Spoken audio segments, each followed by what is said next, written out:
Hi, and welcome to Freelancer Showcase, hosted by Slice Creative Network and TETV.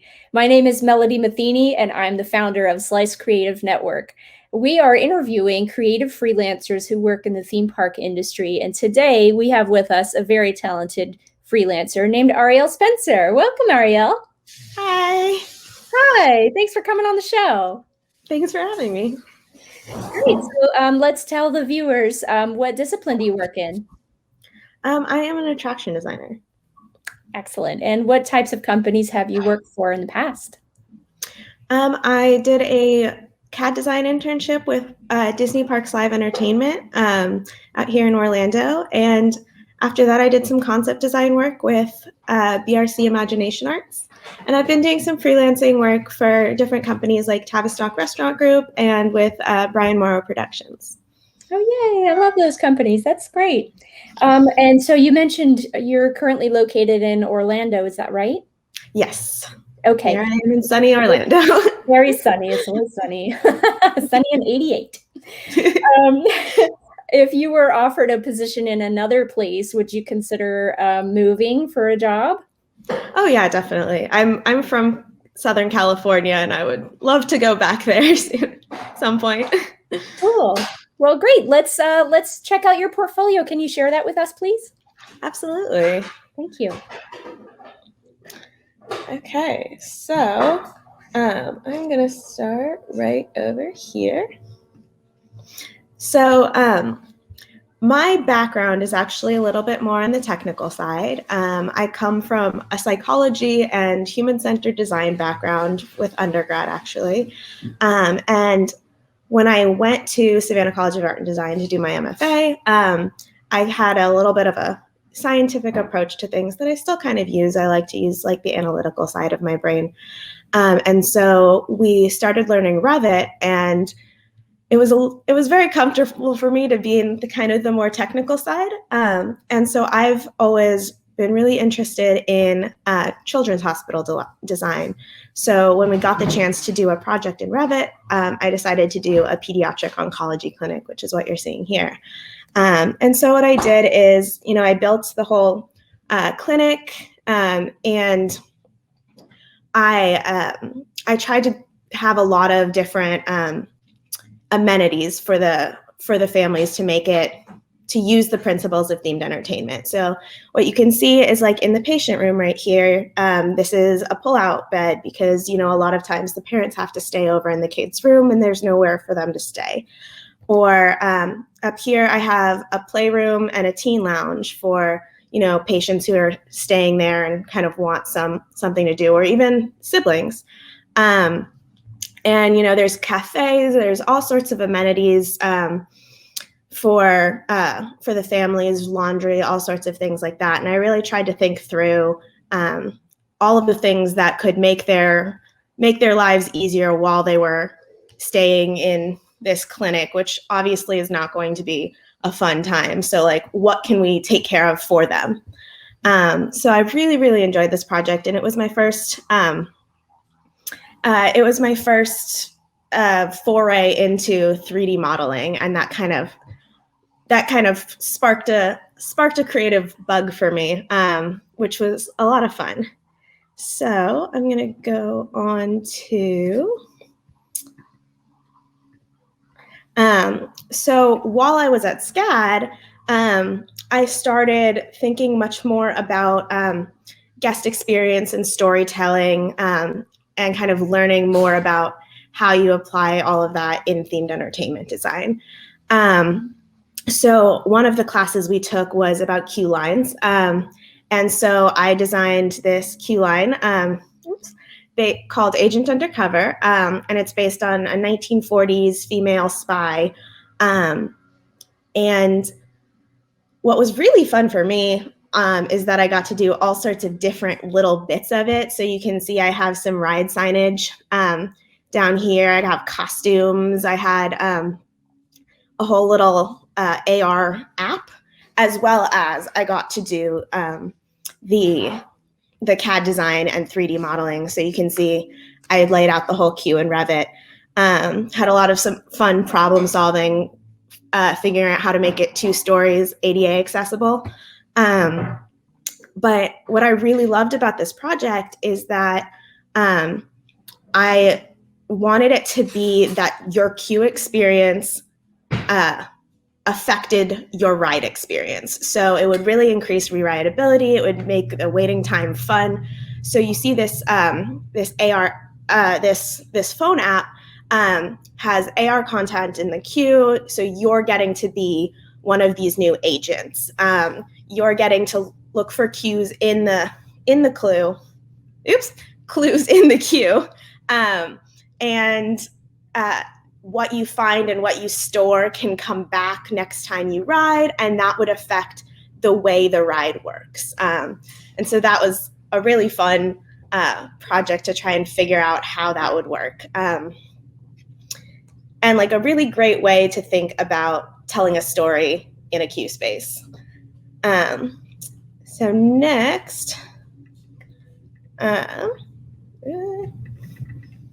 I want to talk about, here we go.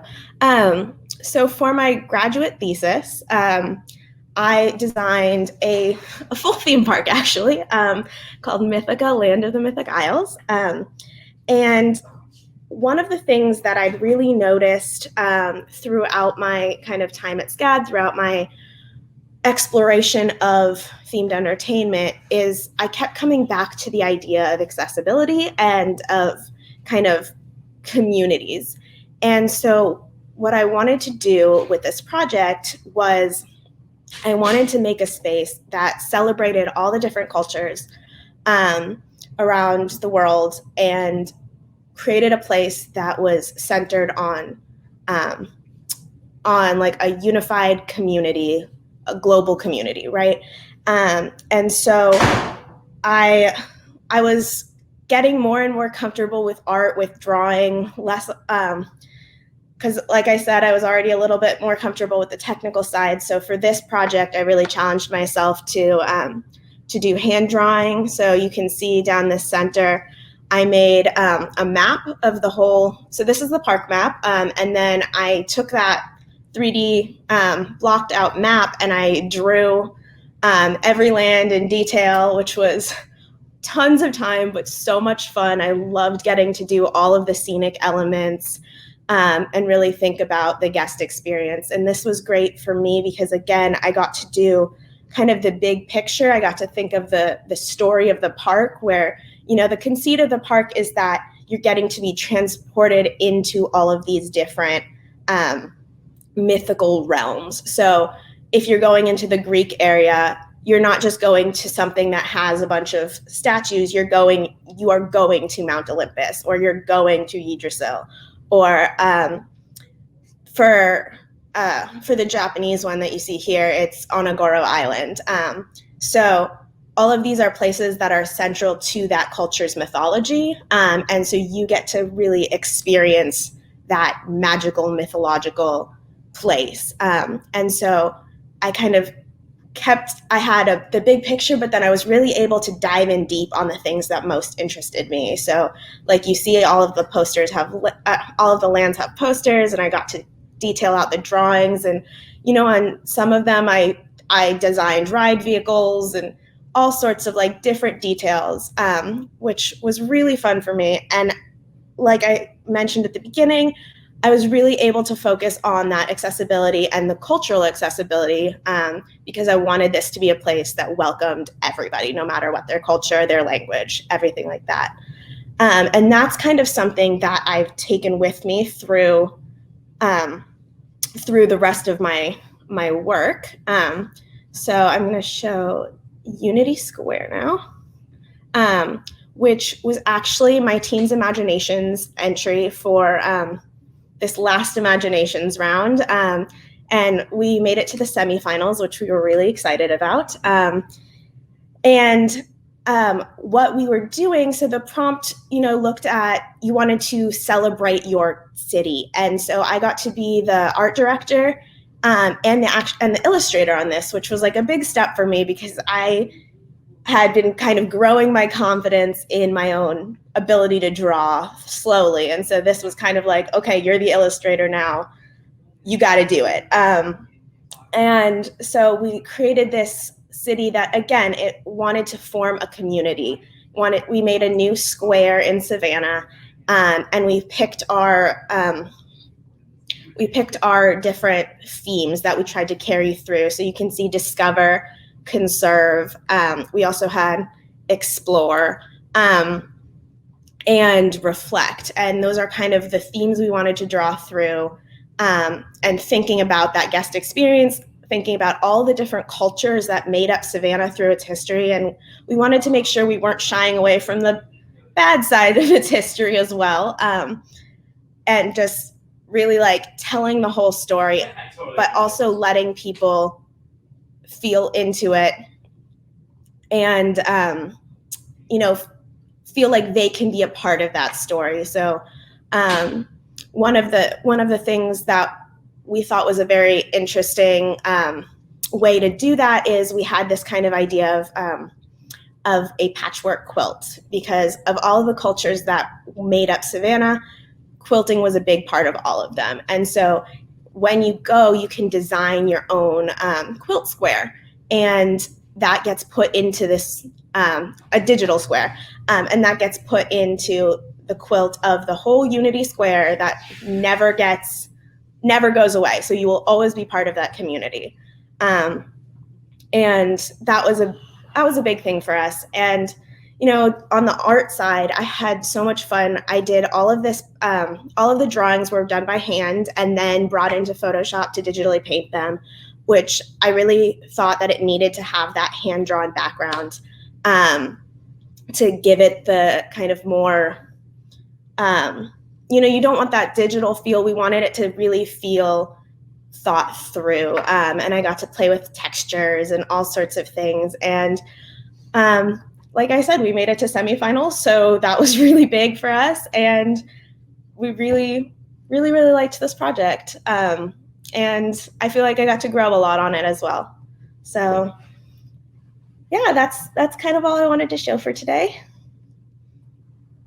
All right. Thank you so much, Arielle. It's clear to me that you're a very thoughtful designer, which is really valuable. I see your attention to community, attention to accessibility, to conservation, and that's really wonderful to see. So thank you for sharing your projects with us. I loved it. Thank you so much. Yeah. So tell our viewers, what other disciplines do you work in, or what other interests do you have that you'd like to share?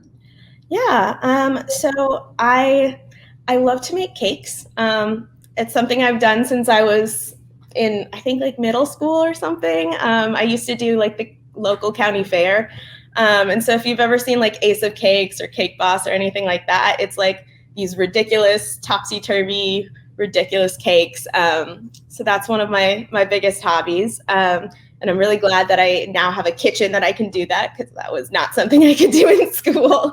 But yeah, I love anything creative I can get my hands on. I love being in school. I mean, I'm not in school right now, but I love taking every class that I can and learning new things and getting my hands dirty. That's awesome. Okay, and what programs do you work in? I work in the entire Adobe suite, especially Photoshop, Illustrator, and InDesign. Those are, the big three. And I work primarily in Revit for 3D modeling and drafting, which is something that I got really, really comfortable with at Disney, because that's all they used for us. But I also have a background in AutoCAD and SketchUp and starting to learn Blender. But yeah, I really like that kind of range of 3D programs that they have now. Right, great. Okay, and do you speak any other languages? Yeah, I actually speak French. I've been learning since high school because I'm a huge Francophile, and I really want to work at Disneyland Paris one day. Awesome. Oh, that would be wonderful. Cool. And if they want to contact you, what's the best way for them to contact you? Probably email. All my contact information is up on my website. But yeah, email is the fastest for sure. Okay, great. Well, thank you so much for being on the show today, Arielle. It was great to see your work and see your smiling face, and I hope everybody out there enjoys this. Thank you so much. This was wonderful. Good. Thanks. Well, have a great day, Arielle. You too. Bye.